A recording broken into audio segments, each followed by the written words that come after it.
भाई लोगों, स्वागत है सभी का। वीडियो को लाइक करते जाओ, चैनल को सब्सक्राइब करते जाओ। मीटर खींच के रखना है भाई लोगों, ढील बिल्कुल देनी नहीं है।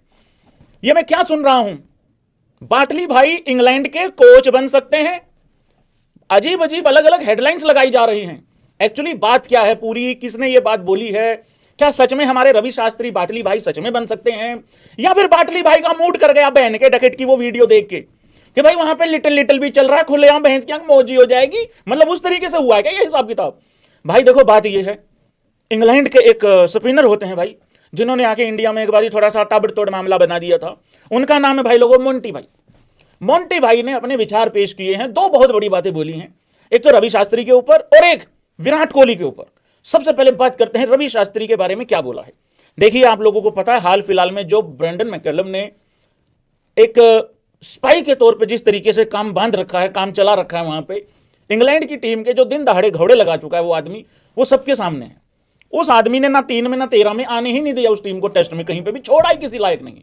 तो भाई अब इसको देखते हुए मोंटी पनेसर होनियों ने एक बात बोली है, अपने पाजी होनी है, you have to think who exactly knows how to beat Australia. या भाई इस बात से तो एग्री करेंगे सारे भाई लोग, ऑस्ट्रेलिया को ऑस्ट्रेलिया के घर में जाके घुस के पीटना कूटना, उनको हराना, क्या एटीट्यूड होना चाहिए, क्या बॉडी लैंग्वेज होनी चाहिए, ये रवि शास्त्री से अच्छा एज कोच कोई नहीं जानता होगा।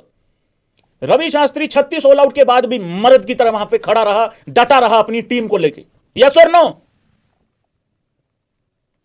और एक हमारे गौतम गंभीर, हमारे गुरु घंटाल जी थे, जो आखिरी मैच सिडनी वाला खेलने से पहले प्रेस कॉन्फ्रेंस करने आए, ऑस्ट्रेलिया 2-1 से आगे है, पता क्या कह रहे थे, ये तो गुड रिजल्ट है। अरे तेरा बेड़ा देखो जरे, तेरा ज्यादा से ज्यादा सिडनी जीत के तो 2-2 हो पाएगा, जो कि हुआ नहीं।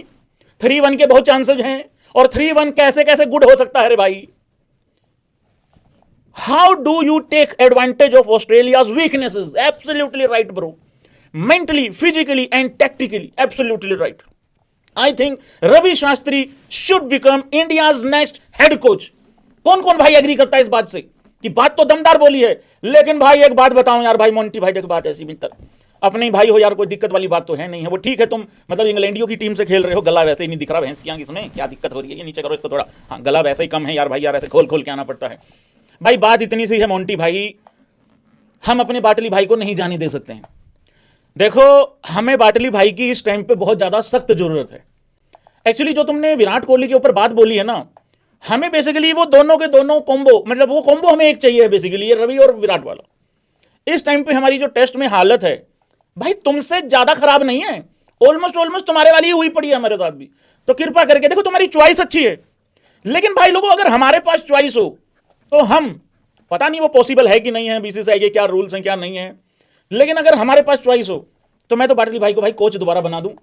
एटलीस्ट फाइनल तो खेल रहे थे डब्ल्यूटीसी का, ये गौती के राज में तो दुख भी नहीं मिल रहा फाइनल हारने का डब्ल्यूटीसी का। क्यों? क्योंकि जा ही नहीं रहे हैं वहां पे। तो भाई चॉइस अच्छी है, बंदा तुमने बहुत अच्छा चुना है, लेकिन यार भाई हमारा भी देखो, हमारी भी हालत खराब है, मतलब उस हिसाब से। मोंटी होनियो ने एक बात और बोली है भाई, मोंटी पनेसर ने एक बात और बोली है, और मैं चाहता हूं कि तुम लोग कितने उस बात से सहमति रखते हो, कितने नहीं रखते हो बताना। जो सहमति नहीं रखते वो यूं कर लेना फुटे भाग, और जो रखते हैं नहीं फुटे भाग नहीं भाई, अपनी अपनी चॉइस होती है भाई, इसमें क्या है।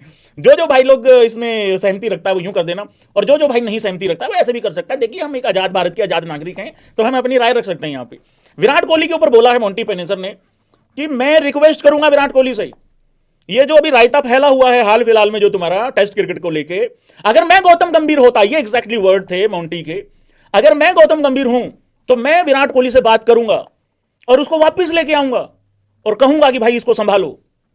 पर मोंटी भैया, इसमें एक दिक्कत वाली बात यह है, देखो हम सब मानते हैं as player as batsman Virat के टेस्ट में उतने रन नहीं आ रहे थे जितने आने चाहिए। विराट कोहली वाला वो स्टैंडर्ड है ही नहीं है जो पिछले 3-4 साल से चल रहा था टेस्ट क्रिकेट में।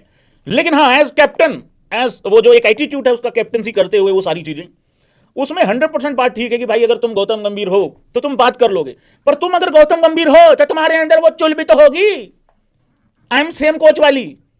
भाई अगर तुम गौतम गंभीर हो और तुम गौतम गंभीर होते हुए ये बात मान लो कि इस टाइम विराट कोहली की जरूरत है एज कैप्टन टेस्ट में, तो तुम क्या कहा कद्दू के भी गौतम गंभीर हुए? तुम गौतम गंभीर तो तुम तभी हो पाओगे ना जब तुम ये कहोगे कि आई एम सेम कोच जिसने एशिया कप जीता, I am same coach who did well in England, I am same coach जिसके अंडर चैंपियन ट्रॉफी जीते हैं।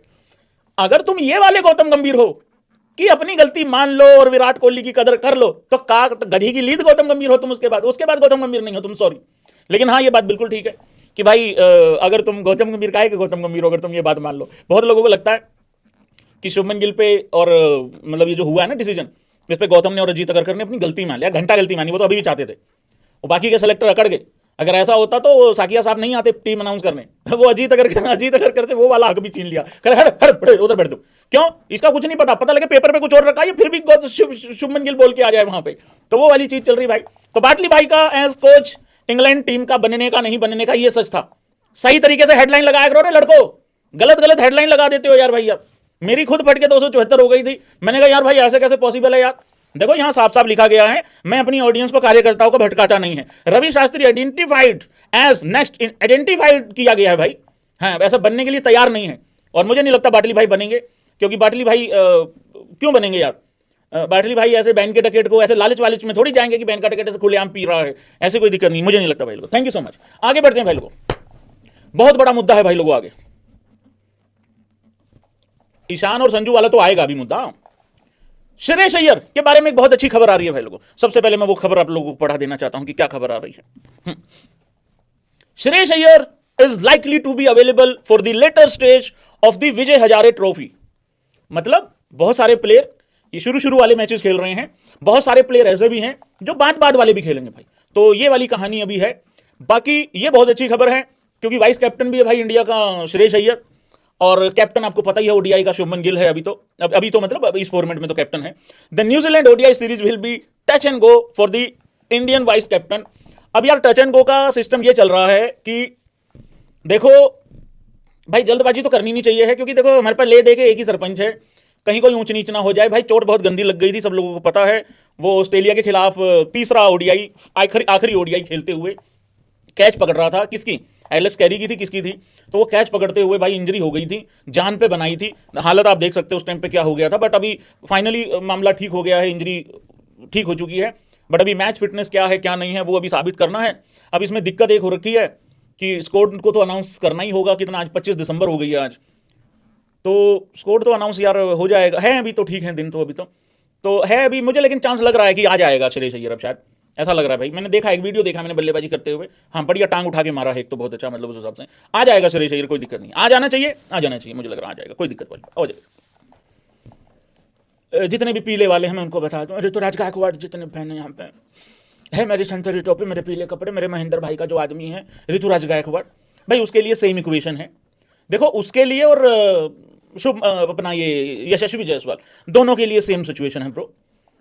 देखो वो दोनों इस वजह से खेले थे। अब मैं थोड़ा सा अजीत अगरकर साउंड कर रहा हूंगा तुम लोगों को, बट हकीकत यही है। देखिए वो तो इसलिए खेल रहा था, इसलिए खेल रहे थे क्योंकि हमारे पास गिल और श्रेयस अय्यर अवेलेबल नहीं थे। तो अब क्योंकि हमारे पास गिल अवेलेबल है तो इस वजह से यशस्वी जायसवाल भाई बैकअप ओपनर रहेगा ओडीआईज में, क्योंकि अभी अगर अय्यर की वापसी होती है तो जाहिर सी बात है फिर ऋतुराज गायकवाड़ को अपना ओरिजिनल काम ही करना पड़ेगा। मतलब ये हंस रहा है पप्पू हरामी भाई, मैं इतनी सीरियस बात कर रहा हूं, ये पप्पू हरामी हंस रहा है। जैसे ये मैनेजर है भाई, इसको नौकरी से निकालना पड़ेगा भाई। मैंने जैसे ही कहा उसको अपना ओरिजिनल काम करना पड़ेगा। ये देख लो क्या कर रहा है यहाँ पे, ओरिजिनल काम क्या भाई, ये बोतल उठा रहा है देख लो पानी की। तो भाई लोगों जैसा कि हम बात कर रहे थे, अगर श्रेयस अय्यर अवेलेबल हो जाता है तो उसके बाद जो ऋतुराज गायकवाड़ है उन्होंने देखिए पिछली सीरीज में एक शतक भी बनाया था, एक मैच में उनकी बल्लेबाजी नहीं आई, एक मैच में उनका बहुत अच्छा कैच पकड़ा गया। तो क्योंकि अब श्रेयस अय्यर अगर वापसी कर रहा है तो नंबर तो उतने ही हैं, नंबर नहीं बढ़ रहे हैं वहां पे, मतलब नंबर 11 ही तक आप खिला सकते हो। तो जो 4 नंबर की जगह है वहां पे अय्यर अगर वापस आ जाता है तो ऋतुराज गायकवाड़ को स्क्वाड में रखा जाएगा अपने ओरिजिनल काम के लिए, जिसके लिए लाए थे पहले, ठीक है। जैसे कि हम बैकअप के लिए लाए थे भाई लोगों, बैकअप ओपनर के लिए भी लाए थे, आप उसको मिडिल ऑर्डर के लिए भी बैकअप के लिए रख सकते हो, तो दोनों जगह वो काम कर सकता है। ओरिजिनल काम से मेरा मतलब ये था कहने का। लेकिन भाई लोगों कुछ शरारती तत्व जो होते हैं समाज में, वो इसी तरीके से एक शरीफ, बहुत ही मायूस, बहुत ही मासूम और बहुत ही इनोसेंट आदमी जब बात करता है तो इस तरीके से शरारती तत्व जो हैं वो आके बीच में भाई माहौल खराब करते हैं उस तरीके से। तो ये रहेगा भाई लोगों ऋतुराज गायकवाड़ का। मुझे लगा सवाल कहीं आप लोगों के दिल में ना आ जाए, इस करके मैंने कहा खुद ही बता देता हूं मैं, ये वाली बात है।